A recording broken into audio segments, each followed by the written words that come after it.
Good morning. There's an invisible force that keeps marketers and content creators from being seen in the online world. And it's not because you can't write, and it's not because you don't want to get on video. It's not because your marketing sucks. It's because you don't have a solid mindset. Garbage thoughts are eating up your content and marketing time. So let's talk about this. Claudia, one of my favorite people, Claudia is here today, my favorite marketing expert. And we've decided to brand ourselves the no BS marketers because we want to tell it like it is. So Claudia, thank you again for making time for this chat. I love this space, so you can ask me anytime. Can you tell me a little bit about what you see in terms of your clients with their marketing mindset? When they come to you? I think that we need to make a difference between two types of entrepreneurs. You have the entrepreneurs like Amy Porterfield who cater to thousands of people, and that's a different mindset. But the mindset of the clients you and I work with, which is more business to business and is more one-on-one, what I see when I ask them what their secret wish is, I want to automate my marketing, or I want to outsource my marketing. Oh, yeah. So in other words, I don't want to do marketing.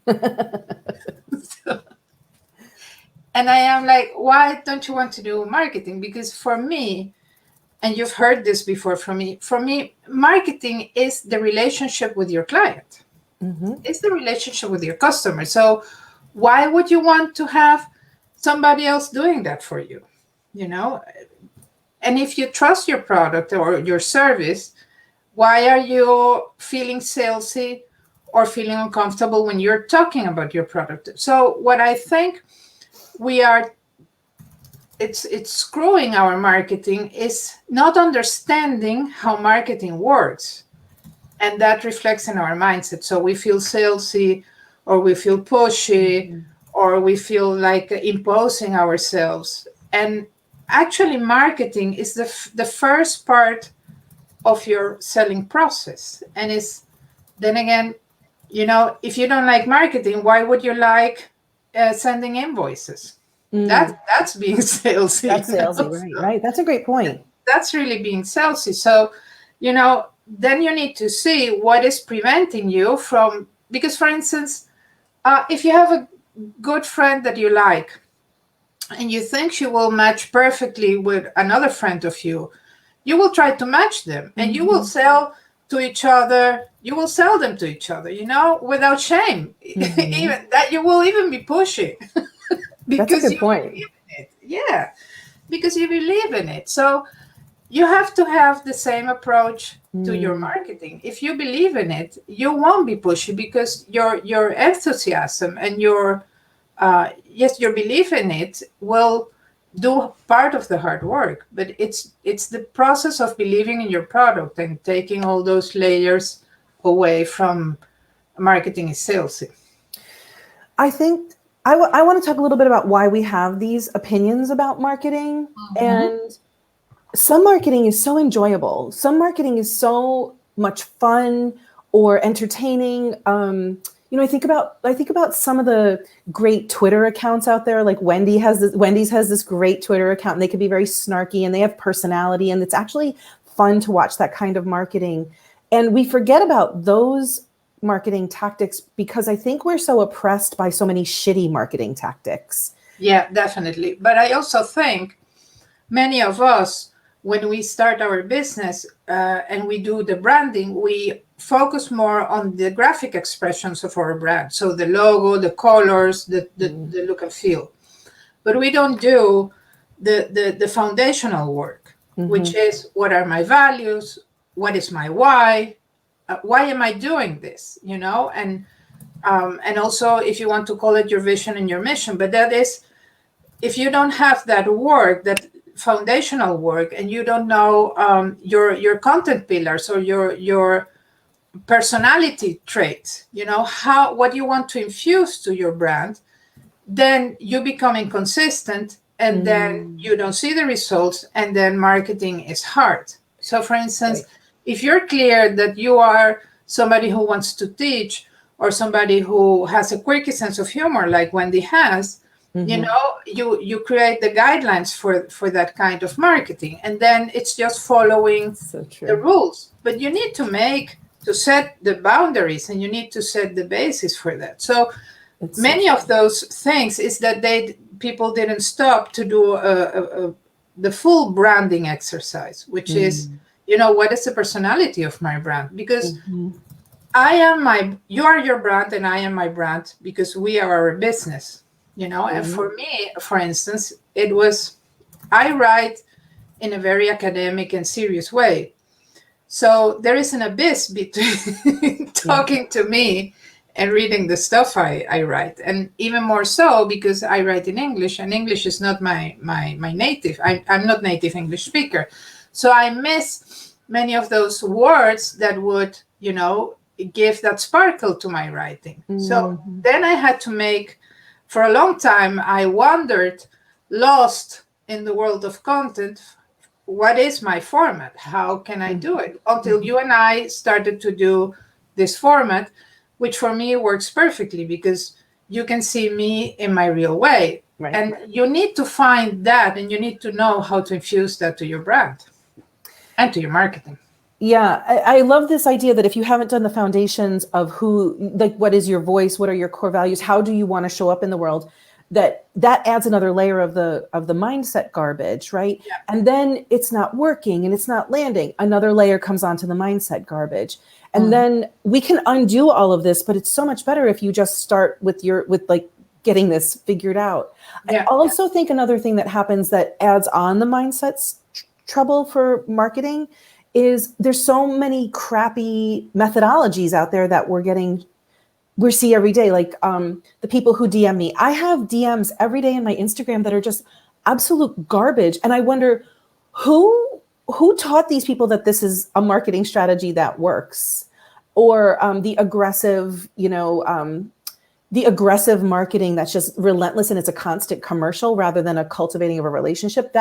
So I think when you're just seeing this over and over again and we get hammered, we start to tell ourselves, well, I don't want to be like that. But you don't have to be like that. Definitely. Well, marketing has got a very bad reputation because of those practices, Yes.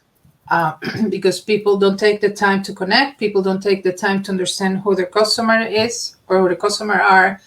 And definitely, and add another layer to that, the gurus who sell and proclaim things they have never done. So yes, unfortunately, marketing has a very bad reputation. But the thing is, you have to reconcile with marketing because that's the first step in getting your product or your service known to the world. But you need to find your style. We discussed this the other day in a different context. But you need to find the marketing that works for you. So if you're an introvert, having you doing videos or having you speaking out loud is not going to work for you. It's going to drain you. Yes. And then you need to find recoup time, so that you can recover if that's what you want to do. But for instance, if you're an introvert, social media like LinkedIn, where you can take the time to think and overweight your reply, will work best for you than if you go to Instagram or to other platforms where people need a reaction quickly. So the rhythm in LinkedIn is somewhat slower. Instead, if you are an extrovert, Twitter is a better place for you. In addition to, speaking, in addition to, but if you are like me, a one-on-one, your marketing strategy needs to lead to conversations where you have the one-on-one setting so that you can connect. If you throw me in a large place with lots of people, I go to a corner because I love watching people do their thing. I learn a lot, but I don't network at all. So I go home. Did you network? No. But I was there. I saw everything. I know what everybody was wearing. I know the new fashion trends, the new words trends, everything. But I didn't grow my business because that doesn't work for me. It's too much noise, too much stimulus, and I don't operate well. So you really need, in addition to solid branding foundations, you also need to know what is the kind of marketing that works for you, for your personality, for your way of communicating. If you don't write, if you don't like writing, creating a strategy that's based on social media posts or on blogs, it's unsustainable for you. And then you will start hating marketing because you're doing the work, Yes. but you're not enjoying it.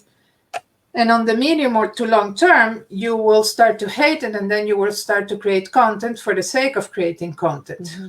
And that's another thing that gives marketing another bad reputation. So yes, you need to find your platform, you need to find your style and what works for you.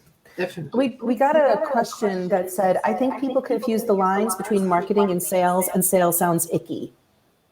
Yes, the thing is, without marketing, there is no sales. So I understand there is a fine moving line, but then again, when it's people like us who are business owners and we sell directly, your marketing is supposed to lead to sales. So otherwise, you have to start an NGO or a charity and give your knowledge for free, and then you're happy. But if you need to live from your knowledge, you need to sell. So I was in a group where I'm getting a feedback. Do you hear my feedback? Yes. No, I don't hear it. Okay, good. I was in a group where a woman asked for help. In the big group that we're in together, she asked for help with a sales page, and people were super generous. They gave her idea after idea after idea. Here's what's wrong. Here's a tweak. Here's a tweak. And no matter what people said to her, she said her response literally every time was, I hate writing sales pages. And then somebody else would come back with, oh, hey, you don't have an opening hook. I hate writing sales pages. Like, it was like, I could tell you literally what to do every step of the way. But if you're coming in with, I hate doing this, and I never found out whether she actually like launched that sales page and filled up her program. Then you need to outsource, and then you need to brief the person who's going to create the page for you. Well, that's the other thing, right? You still need to understand the process. Yes. Because otherwise this person can be another fake, because fakes, they grow them like a bush.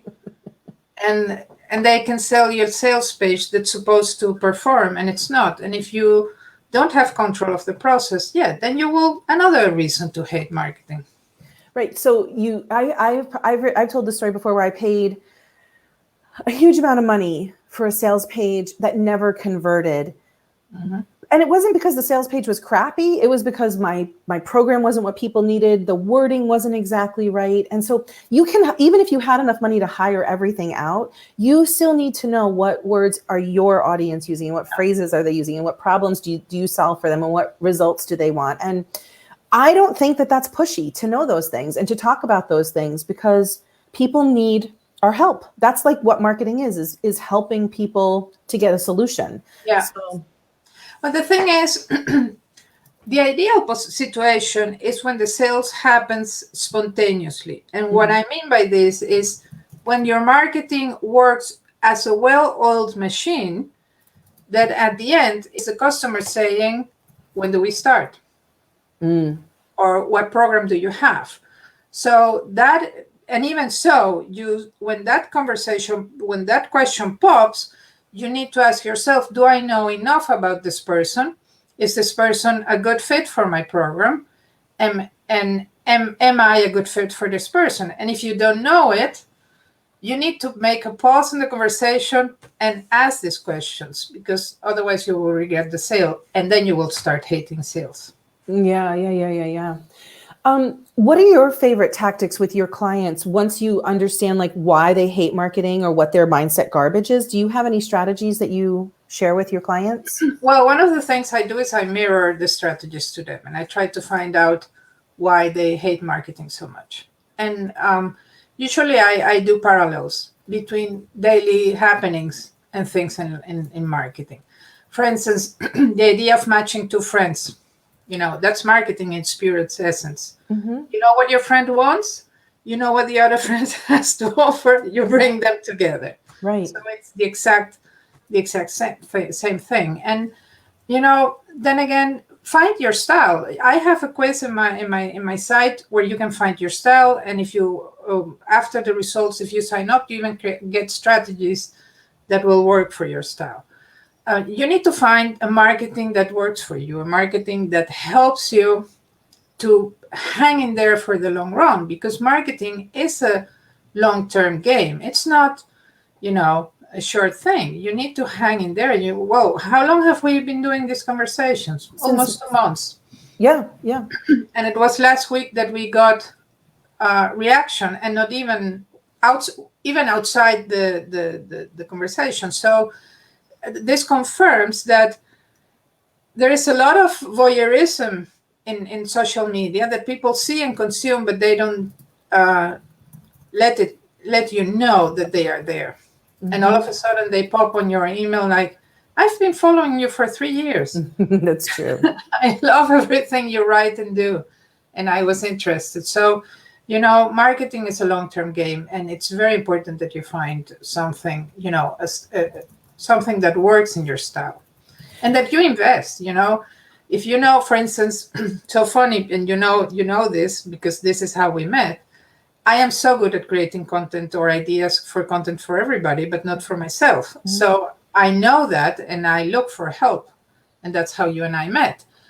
So you need to know what is your weak area and try to find support there. Because what makes marketing so frustrating, it's not a linear thing. I know. But it's susceptible to the sum of its parts. So the moment something's not working, there's yeah. So you can do, for instance, the way I looked at the marketing of my clients is, for me, it's a circle. And what I do ask is, what is working now in your marketing? Mm-hmm. What is giving you results? And I try to make that better or more efficient or strengthen it. And then I go and look what's not working. And how is that affecting what is working? So, in that fashion, my clients are not starting from zero every time, because that's the other thing. Every time you bring help in, most of these things or people don't consider what you've been doing so far. And then because there is something, if, for example, to go back to the networking or the connecting model of marketing, mm-hmm. you may have had a lot of success in your connecting and marketing versus in real life, like with relationship marketing. Mm-hmm. But if your brain is telling you that kind of marketing doesn't matter, you need to do more, you need to be on Twitter and Instagram and Reels and TikTok, your marketing mindset is going to be like, it's going to chip away at you when you may have something that's, like you said, is really working well for you. Yeah. So I think one of the big takeaways from this conversation is kind of getting into a quiet place and looking at all of the things that you're doing and getting rid of some of the noise, because there's probably marketing noise that is chipping away at your mindset, like yucky stuff coming into your email or into your DMs and you thinking it has to be that way. It doesn't have to be anyway. Well, you have to go on an information diet, definitely. Yes. You have to go on an information diet. So, for instance, when I start to work with a coach, because mine retired, so I am looking for a new coach, or if I would be looking for a new coach, the moment I start to work with this coach, I will go on an information diet. Mm-hmm. Because, and what's this coach giving me? And all the other thing that's out there, it becomes too much. Yeah. When I start a new course, I go on an information diet. Mm-hmm. And regularly, I am ruthless about unsubscribing from things that I don't read, or, that lost their value for me because my business grew or because my business is going in a different direction. I love this. So ultimately, I think if people could just take away from this conversation that marketing is helping people, and it's really the only way to grow your business. And also to turn on its head that marketing is evil, because how many times in your life and in my life has something been wrong and I have needed a solution, and only because of marketing and finding something did I find that solution. Yeah. We all have to realize, like, we're the solution to somebody's problem. Definitely. So to hold it back from them is selfish. Yeah, you have to do the groundwork. It's setting the base of your marketing is time consuming. Yes. But once you set the base, you can only grow from it. Because, for instance, going to my favorite topic was, your buying persona inside out. This is a recurring theme. But the thing is, there is so much inside the buying persona. It's the language, it's the problem. Yeah. It's like the main pillar of your marketing. So put time into it. Really figure out. And if you can do it on your own, ask for help. Reach out for you, reach out for me, reach out for somebody else who's good at it, because that is the pillar, and that holds the key to the word, holds the keys to the services you should be developing, holds the key to your message, holds the key to your website, holds the key to which platforms will you be present. And in that fashion, your marketing will be lighter and will be more efficient, because there are 24 hours in a day, and many of you, not my case, are moms or are married. So that takes time as well, and sleeping, we need to sleep, and we still need to work. So you need to be very, very clever and smart. How are you going to use your time? And it's better that you spend the time creating a good foundation, whether in your branding and in your marketing foundations. And then you can go lighter, and then you can start, experimenting or saying, okay. And you, of course, and what you said, take the time, take a step back, look at what you like, what makes you happy, and gives you results, and see how you can do more of that. Yes. And we started this conversation with me basically being in the dark because the sun apparently hadn't come up yet in Syracuse. And now I look like a ghost because you're enlightened. Sorry, everybody. I look like a ghost. All right, let's wrap up today. Claudia, thank you for your time and insights again. There's so much good stuff here to give ourselves permission to stop doing everything and realize what's working for us, what we don't want to be part of. And if you are out there and you're struggling with this stuff, Claudia has a system that can help you just really understand your buyer's persona much more clearly. And I have a program that helps you understand how to create content and publish it in a way that actually feels good to you. So one of us can help you. It doesn't have to be this hard. I promise it just does not. Thank you. Thanks, Claudia. I'll talk to you next week.